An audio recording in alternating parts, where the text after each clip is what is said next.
And no, yeah. Anyway, I'm gonna say it.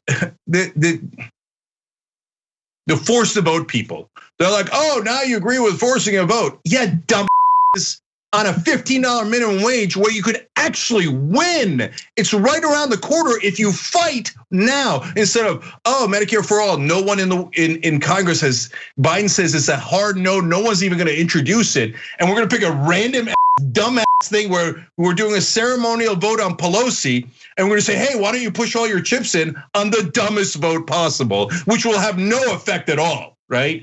And then since they're dumb, they can't tell the difference between something that could work and something that has no chance of working, something that's symbolic and something that's real. Remember at the end of last year and the beginning of this year, right around the time the new Congress was sworn in, there was an online movement called Force the Vote. I'm assuming most of you do.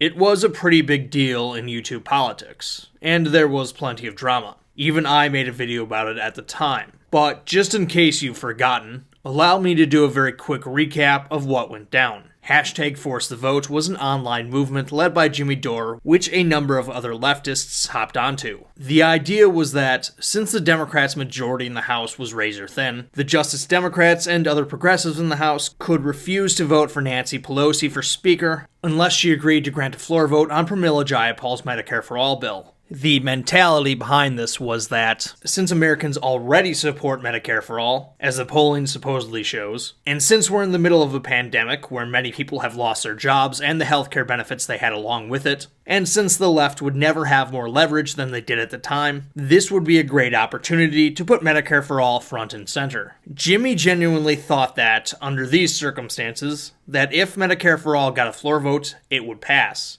So if they do this now, it'll be amazing because I bet it passes.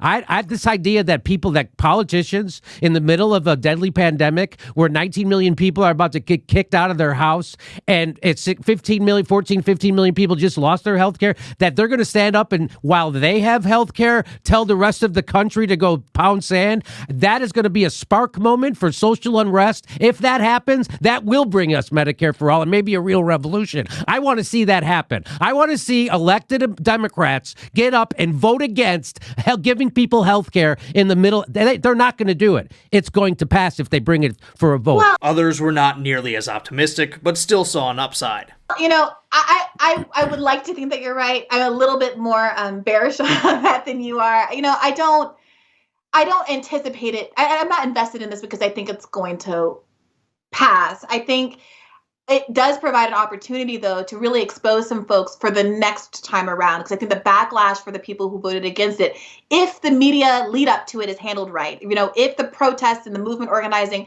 is handled right and there are clear targets, you know, rhetorical targets, obviously, put on people, then the backlash could be extreme. Simply bringing the issue to the fore was a benefit in and of itself because it would bring clarity to the situation. Voters would have an idea of where their representatives stood on the issue and would punish or reward them accordingly. While a lot of online leftists supported Force the Vote, not everyone in this space was quite as enthusiastic. Most notably, Sam Seder and Cenk Uygur were among the skeptical. They had their reasons. For one, they believed that it could result in someone further right than Nancy Pelosi becoming Speaker. Some people also thought that Medicare for All losing a floor vote, which it almost certainly would have, could damage the long-term prospects of it actually becoming law. Needless to say, the rift created a lot of drama. Jimmy, being the flamethrower that he is, accused his left-wing detractors of being corporate sellouts who didn't actually want Medicare for All, or simply opposing the strategy for personal reasons, like they weren't on board because they didn't like him personally, or that they were jealous that they didn't think of it themselves.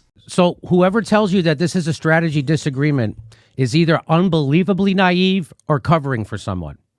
This is not a strategy disagreement. Everybody agrees with hashtag Force the Vote. The people who are against it, it's inexplicable, and you're not supposed to question their motives. I question their motives. Cenk Uygur's on the take, and he's working for the Democratic Party, and he's working for his corporate donors, Jeffrey Katzenberg, Buddy Roemer, right-wingers.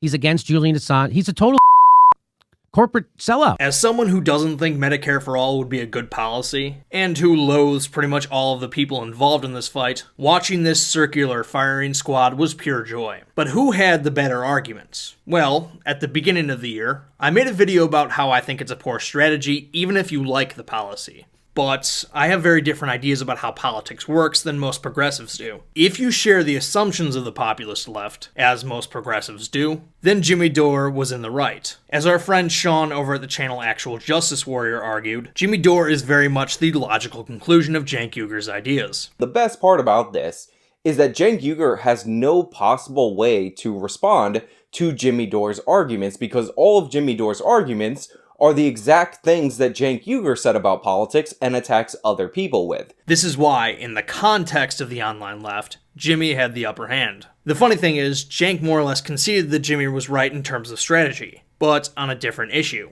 In early March, the Senate Budget Committee Chairman Bernie Sanders put forth an amendment to the COVID relief bill that would have raised the minimum wage to $15 an hour by 2025. The amendment was shot down, with every Republican and 8 Democrats voting no. The following day, Cenk Uygur made a postmortem video titled Burning My Bridges, The Truth About Progressives in Congress, where he did argue that there was some value in having the vote even though they lost. At least now they could hold those who voted against it accountable. Almost all of the top comments on the video are people saying Jimmy Dore was right. 2 days later, Jimmy made an hour-long response to this video, spiking the football. So when you have a must-pass bill like this COVID relief plan, you're not actually killing the bill if you vote no. Because what is Biden going to do? Drop it? He's not going to drop it. That's not a thing that's possible. You can't drop this. You can't drop the budget. You can't drop the defense bill. Okay? Those are must-passes. So what you do is you force... When you... Oh, he almost said it.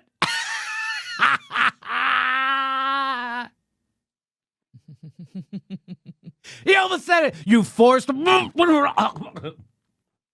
He almost said it. No. So it looks like Jimmy was right after all, at least given the assumptions that both he and Cenk share. But whether or not he's actually correct, meaning objectively, not just if you share progressive assumptions correct, remains to be seen. You see, even though I don't want Medicare for all, and I don't think the force the vote strategy would have worked, I wanted progressives in Congress to do it anyways. I wanted Jimmy and all the other online leftists in his camp to be the dogs that caught the car. When it comes to strategy, the online left deals so much in hypotheticals. If this happened and that happened, then we'd win elections. If only so-and-so had said the right words on the floor of Congress or in television ads, then the American people would rise up and support them. If only our elected representatives fought harder, whatever that means, then the Republicans and the establishment Democrats would fall in line. Elected representatives, even progressives, never do this to their satisfaction. So online leftists are always left wondering what could have been. Well, now that Bernie Sanders has forced the vote on a living wage, we can get a good test of their strategy in action. Now, I'll grant that the living wage isn't quite as high as Medicare for all on the progressive policy wish list. But if their theory of politics is in fact correct, then the politicians who voted against it should pay dearly at the ballot box. Medicare for all polls quite well, so too with the $15 an hour minimum wage. According to a recent Reuters Ipsos poll, 59% of respondents approve, whereas only 34% disapprove. Now, I have my issues with polling, and I think that these are superficial examinations of the actual numbers in both cases, but let's just take them at face value now for the purposes of our argument. Also, while the living wage isn't as important as healthcare, it is a huge existential issue for the American people, according to progressives. Finally, we got a formal vote on the issue. Granted, this was not an up or down vote on the actual bill, but an amendment to the relief bill. That said, there was enormous pressure to pass the bill anyways, and that likely would have been the case all the same. In fact, even more so if progressives are correct, even if the living wage amendment was in it. Furthermore, all the Democrats who voted against the amendment expressed concern about the policy per se, with most saying that $15 an hour was too high.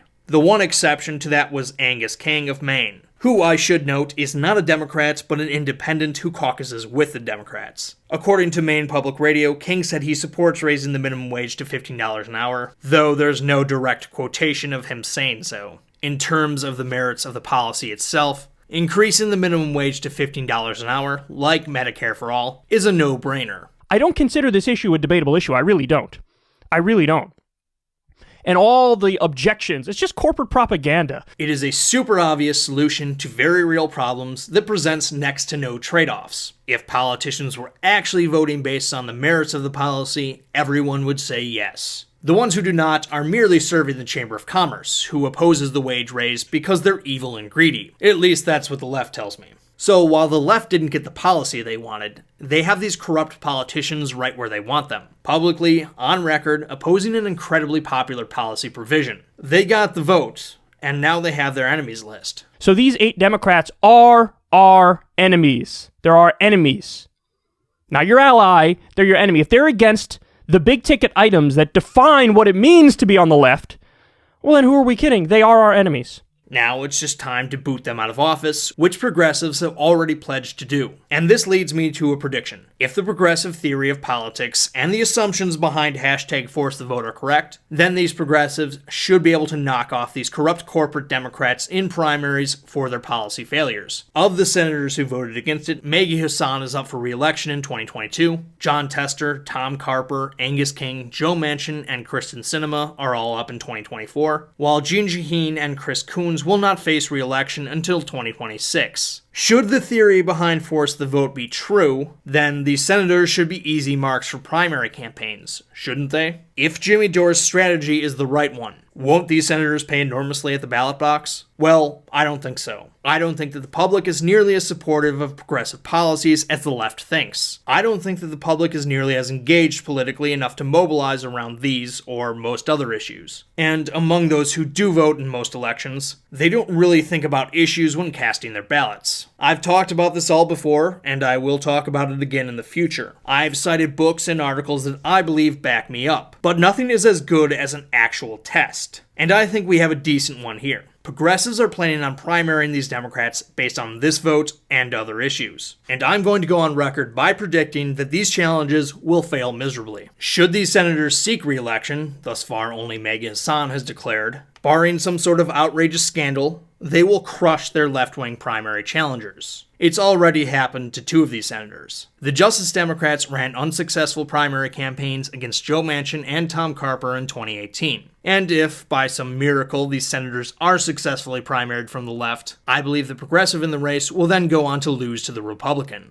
All of those senators come from states that have elected Republicans statewide in recent memory. I could be wrong. I guess we'll see. And if I am, by all means, come back here and comment, "Well, this video didn't age well." While we're at it, I'll make even more predictions. When the primary challengers lose, Cenk will go on to blame the media. This is his go-to move every time his preferred candidate loses, including when the Justice Democrat Paula Jean Swearengin lost to Joe Manchin in 2018. Rainbow Bright writes in, West Virginia had a chance to get rid of Joe Manchin with Paula Jean Swearengin and chose not to. This does not wake them up, nothing will. The problem is the media. Paula Jean would have won if she got fair coverage. Keeping it real. Jimmy Dore, in turn, will say that these candidates lost because they were insufficiently progressive. They chose to run as Democrats, a tainted label. That dog won't hunt. Had they run as members of the People's Party, they would have won. These excuses are pretty lame in their own right, but on top of that, they undermine progressive assumptions about how politics works in their own way. That's another video for another day, though. Now, some of these races are a long way off. If they ever happen, the last ones will be around 5 years from now. A lot can change over that period of time, including a massive swing leftward in the country. But now I'm on record as saying it won't. I guess we'll find out.